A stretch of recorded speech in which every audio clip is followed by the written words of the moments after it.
Las Malvinas son argentinas y la Argentina también. El tiempo pasa, las heridas y problemas no quedan resueltos. El 2 de abril se recordarán los 25 años de la toma por las Fuerzas Armadas Argentinas de las Islas Malvinas. Ese salto en el vacío tuvo como base la reivindicación histórica del pueblo de recuperar las islas de la Gran Bretaña y que los dictadores quisieron manipular para consolidarse en el poder. Muchos sectores sociales y políticos reaccionaron al principio con euforia y posteriormente llegó la angustia, el dolor y la muerte de jóvenes soldados, víctimas de la incapacidad e irresponsabilidad de quienes llevaron al país a una aventura bélica que terminó en trágica derrota. Es necesario hacer memoria y rendir homenaje a aquellos que cayeron luchando por el sueño de recuperar lo que el Imperio Británico arrebató por la fuerza hace más de 100 años. Recordar a los chicos de la guerra, soldados que yacen en ese jirón de la patria distante y enajenada, y tener presente a los veteranos de guerra de Malvinas que aún continúan reclamando al gobierno y la sociedad el lugar que merecen. Todos debemos hacer memoria. Recuerdo el encuentro con el canciller Nicanor Costa Méndez en el Palacio San Martín. Por primera vez me recibía un ministro de la dictadura militar. La reunión fue tensa entre largos silencios y palabras medidas. Le reclamé sobre la situación de la guerra en las Islas Malvinas y archipiélagos, las consecuencias para el país y la necesidad que el gobierno militar acepte la resolución 502 de la ONU. Con la mirada perdida y como hablando consigo mismo, la respuesta del canciller fue: esto se nos escapó de las manos, la situación se ha vuelto incontrolable. Mañana llega al país el general Alexandre Hay, secretario de Estado norteamericano. Sería conveniente, señor Pérez Esquivel, que se reúna con el general. Señor canciller,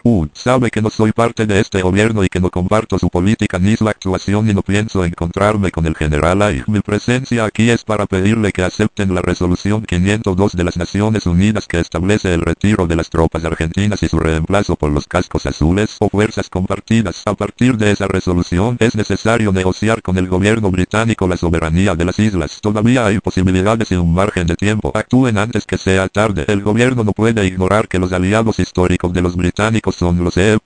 Varios gobiernos europeos han declarado su apoyo a Gran Bretaña y dispuesto a bloquear las exportaciones, aplicando sanciones comerciales y cortando los créditos a la Argentina. Por otra parte, el Tratado Interamericano de Ayuda Recíproca no funciona y en todo el continente solo 2 gobiernos han manifestado la intención de apoyar a la Argentina: Cuba y Perú. La patética respuesta del canciller Costa Méndez fue repetir como una letanía: esto se nos escapó de las manos, las decisiones están en manos de los comandantes, dando a entender las diferencias y conflictos entre ellos como su imposibilidad de cambiar la situación. A 25 años de la guerra, Gran Bretaña se niega a negociar la soberanía de las islas con Argentina, desoyendo los reiterados llamados de la Asamblea General de la ONU y el Comité de Descolonización. El comandante británico de las islas ha lanzado una alerta y advertencia por supuestas actividades que podría desarrollar Argentina durante el aniversario. Muchos acontecimientos marcaron en estos años la vida del pueblo argentino. Por un lado, la resistencia social continúa reclamando el derecho de verdad y justicia. El pueblo dejó de ser espectador y asumió su protagonismo. Por otra parte, el modelo económico neoliberal impuesto durante la dictadura militar continúa vigente y el empobrecimiento del pueblo se ha profundizado, generando conflictos durante estos años en las marchas de la resistencia. Uno de los cantos consignas fue denunciar el pasado reciente y el presente. ¿Qué han hecho con los desaparecidos? La deuda externa, la represión. ¿Qué han hecho en las Malvinas? Que los chicos ya no están. Vivimos una etapa marcada por la sangre y el dolor del pueblo y la resistencia, por la memoria de miles de desaparecidos, torturados, asesinados, prisioneros, muchos luchadores sociales que querían otro país libre y soberano. En estos años los gobiernos constitucionales profundizaron el modelo neoliberal impuesto por la dictadura, llevaron al país a la destrucción de su capacidad productiva, provocando el aumento de la pobreza, el analfabetismo y las enfermedades endémicas. El gobierno de Carlos Menem profundizó el modelo económico y el saqueo continuó con total impunidad. El gobierno de la Rúa siguió la misma política hasta el trágico diciembre del 2001.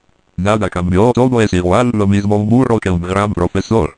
Las Malvinas son argentinas y la Argentina también. Es necesario continuar reclamando el derecho sobre las islas del Atlántico Sur y a la vez denunciar y reclamar al gobierno nacional y los gobiernos provinciales que no continúen vendiendo la patria a empresas extranjeras, privilegiando los grandes intereses de los monopolios económicos internacionales que cuentan en el país con mayor cantidad de extensión de tierras que todo el territorio de las Islas Malvinas. ¿De qué soberanía están hablando? En el año 2006 los obispos argentinos dieron a conocer el documento Comillas Angulares Izquierdas, una tierra para todos, que denuncia y pone en evidencia la desigualdad y represión que sufren los indígenas y campesinos arrastrados a vivir en la pobreza, las comunidades expulsadas de sus tierras, la destrucción de su hábitat condenándolos a la inacción. No existe una ley nacional que ponga límites a la venta de tierras a extranjeros, el control de los latifundios y monopolios que son los verdaderos dueños del país que acumulan y concentran la riqueza en pocas manos y provocan la exclusión y pobreza en la mayoría del pueblo. No existe un catastro y registro de tierras provinciales y nacionales. Los alambrados caminan de acuerdo a los intereses de turno. El gobierno no ignora esto, pero mira para otro lado ocultando su complicidad. El país está en remate y la soberanía gravemente amenazada. Ya no sabemos si el territorio que pisamos es argentino, si queda algo del patrimonio del pueblo para legarlo a nuestros hijos y los hijos de nuestros hijos. Los gobernadores provinciales se han enquistado en el poder y actúan de acuerdo a sus intereses, realizan negocios y venta de tierras.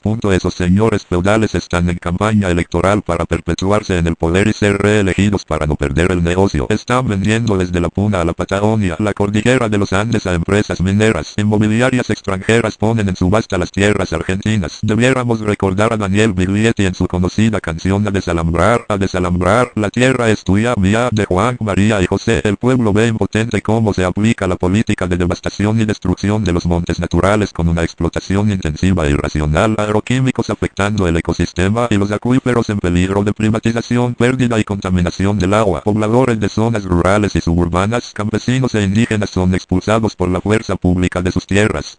Son extraños en su propia tierra y se les está negando el derecho de vivir dignamente. El sistema privilegia el capital financiero sobre el capital humano. A esto le llaman democracia, mientras hoy en el país se continúa violando sistemáticamente los derechos humanos, sociales y culturales. Se pregona lo que no se cumple, y cuando los sectores populares reaccionan frente a las injusticias, los acusan de violentos y piden la mano dura y la represión es la única respuesta. El gobierno nacional no puede seguir con la política mediática del avestruz y el doble discurso. No es posible buscar alianzas con gobernadores que venden las provincias al mejor postor. Los pueblos tienen memoria y no olvidan, y llegado el momento tendrán que rendir cuenta. La justicia tarda, pero llega. Hay que resistir viviendo y recuperar la soberanía nacional. Impedir que los vende patria continúen subastando el país a capitales extranjeros. No hay que olvidar que las Islas Malvinas son argentinas y la Argentina también. Es el mejor homenaje que podemos hacer a los chicos que lucharon y dieron su vida en Malvinas y por todos aquellos que soñaron y se comprometieron por un mundo mejor. Por nosotros mismos, hombres y mujeres que queremos vivir en paz y libertad y nunca como esclavos.